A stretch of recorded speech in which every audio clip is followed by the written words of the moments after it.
Следејќи ја целокупната политичка ситуација во државата, превзема одредени активности во изминатиот период и веќе ние направивме еден оперативен план и оперативно планирање спроведовме со службите во Државната изборна комисија, на кое што конкретно ги испланиравме нашите активности и действија во текот на изборниот процес, така што спремни сме.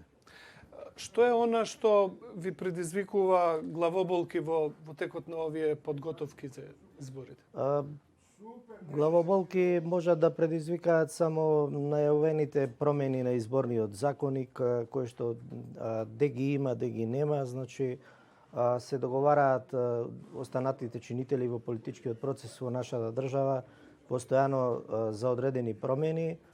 Се надевам дека конечно ќе завршат со тој процес и ние како орган кој што е надлежен за спроведување на изборите ќе имаме малку почиста ситуација, за да не изненадуваат во 5 до 12 со некои новини кои што ќе ни предизвикаат практично главоболка, доколку се навистина некои нови работи. Доколку се работи за она што се препораки на ОПСЕ и ОДИХР на нивните мисии во изминатите години, тука немаме проблем, затоа што ние и веќе на овие претходни два циклуси кои што овој состав на Државна изборна комисија ги спроведе претседателски избори и референдум, се обиде дел од тие препораки без законски измени да ги имплементира, така што сметам дека сега само со нивно ставање во изборниот законник уште повеќе ќе ни се помогне за да ги имплементираме тие препораки.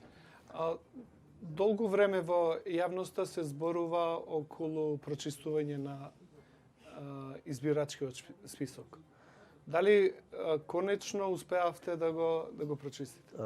Ќе биде малку несериозно доколку било кој во државата каже дека избирачкиот список ќе биде идеално чист. Значи тоа мора на јавноста да и се каже отворено дека секогаш во избирачкиот список ќе има ситуации кои што ќе значат одредени несогласувања со реалната состојба, затоа што избирачкиот список е динамична материја. Значи, постојано имате луѓе кои што умираат, постојано имате луѓе кои што полнат 18 години и се ставаат на избирачкиот список согласно досегашните законски одредби.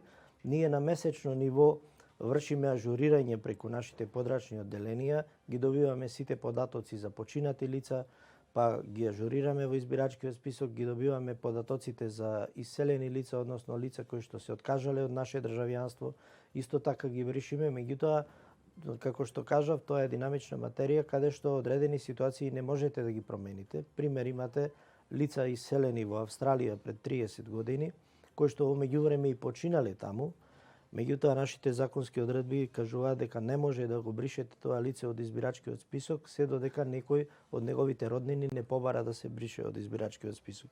Тие лица не може ни Државната изборна комисија да ги тргне од избирачкиот список и тоа не е се кој знае колкави големи сериозни бројки, меѓутоа ги има и таквите состојби или лица од други причини кои што во меѓувреме се иселиле од државата, па настанала некоја нова ситуација, а тие се уште стојат на избирачкиот список. На избирачкиот список во нашата држава се сите државјани на Република Македонија кои што добиле државјанство. Значи, тоа се некаде над 2.400.000 во моментов кои што има државјанство. Тука се создава таа забуна во јавноста, зашто имаме речи си изброј на гласачи колку имаме и жители во Македонија. Никогаш не треба да се поистоветуваат тие две категории, затоа што право на глас имаат сите државјани на државата, а жители на државата има секогаш помалку од бројот на државјани на државата, затоа што државјанство имаат и наши граѓани кои што живеат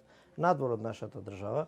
Пример е еден многу близок од нашето соседство е Грција, која што има околу 11 милиони жители и има скоро исто толкав број на гласачи, со оглед на тоа што има голема грчка дијаспора која што исто така сака да гласа на изборите и го користи тоа право. Така што тие две категории не треба да се поистуваат. Број на жители во државата со број на гласачи на избирачки список се две различни категории. И она што во јавноста често се меша пописот на населението, бројот на избирачи, исто така се две различни категории, значи не треба да се мешаат тие работи, попис се прави за да се утврдат точните состојби со жители, останати средства во државата и така натаму, заради статистичка операција која што дава основи за правилно планирање во државата, додека избирачки список се составува заради остварување на правото на глас на нашите граѓани. Дали во текот на овој процес на прочистување сте наидувате на така наречени фантомски гласачи? Не се тоа фантомски гласачи, туку тоа се наши државјани кои што на некој начин преку органот кој што издава државјанство, Министерството за внатрешни работи и матичните служби таму, добиле одредена адреса, бидејќи за да бидеш на избирачки список треба да имаш и адреса во нашата држава на живење и на некој начин добиле ваша или моја адреса и тие се водат на избирачки список. Тие примери кои што ги сретнуваме во текот на прочистувањето и се обидуваме да ги доставуваме до МВР со цел да се изработи, да се отпочне постапка за прочистување на таа состојба.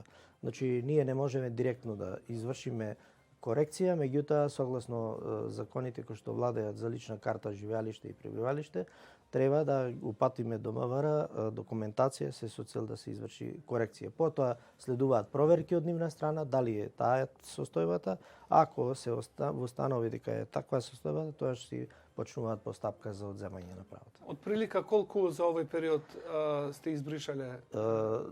Различни се бројките, меѓутоа не се вознемирувачки за јавноста толку често да се практично занимава со оваа работа. Пред секој изборен циклус се интервенира отприлика кај десетина илјади граѓани кои што или менуваат адреси, или менуваат лични документи, или пробуваат да извадат нови документи, или на ваков начин се обидуваме да ги прочистиме. Значи, тоа е бројката која што обично се манипулира, се со цел да се дојде до конечната бројка, каде што се заклучува избирачкиот список.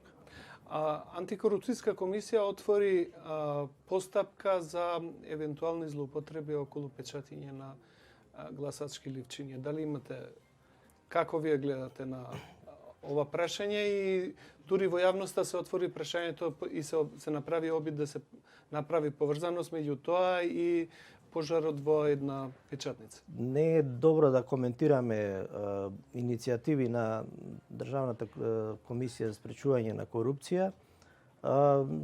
Тие имаат поведено некоја постапка за постапките за избор на печатар за гласачките ливчиња од 2016 година, 17 и така натаму.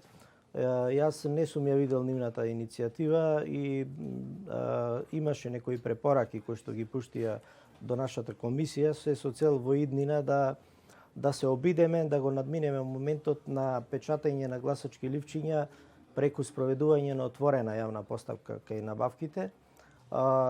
Ние ќе се обидеме, меѓутоа искрено кажано многу е тешко да спроведете таа постапка затоа што заклучување на избирачкиот список имате 20 дена пред избори и навистина нема време да се спроведе отворена јавна постапка со оглед на тоа што иако антикорупцијска, би рекол вака, помалку наивно ни предлага да го направиме тоа, не може да разберат дека во овој процес не може да нарачате печатање ни на плюс ни на минус гласачки ливчиња, како што тие ни предлагаат, нити пак може да го знаете однапред изгледот на гласачкото ливче. Тоа ќе го знаеме од моментот кога ќе ги утврдиме кандидатските листи за овие избори наредните. Во тој момент ние ќе знаеме дали гласачкото ливче е на А4 формат или е некој поголем формат и од тоа зависи количината и на гласачки ливчиња и вредноста на самото гласачко ливче во набавката. Ние ќе се обидеме се консултираме со стручњаци експерти од областа на јавните набавки како ова постапка да ја спроведеме по тие препораки и се надевам дека ќе успееме во наредниот период. Последно прашање, колку пари исплативте на медиуми за последните избори под основ политичко рекламирање на партиите по сите медиуми? Така, согласно последните измени на изборниот законник во 5 до 12, одговорноста и обврската за исплаќање на медиумите премина на Државната изборна комисија за претходните избори. Исплативме некаде скоро 3.700.000 евра средства од буџетот на сите медиуми. Тука имаше 73 или 4 портали пријавени, скоро сите национални телевизии и одредени регионални и локални телевизии и радио, иско така имаше радија локални пријавени кои што го искористија правото, во законски рок се пријавија и има можност да склучат договори со кандидатите за претходните избори врз основа на доставен медија план и согласност од едната и другата страна дека тој медија план е исполнет. Ние како Државна изборна комисија и согласно извештаите од АВМУ кои ни ги достави за искористеноста, минутите и така натаму, при проверка во нашите служби се констатираа состојбите и се исплаќаа средства. Колку пари беа исплатени? 3.700.000 евра. Интересен беше податокот дека само за онлайн медиумите, порталите се исплатени околу 1 Па милион. скоро 1 милион евра, да. Господине Дерковски, ви благодарам за разговорот. Благодарам.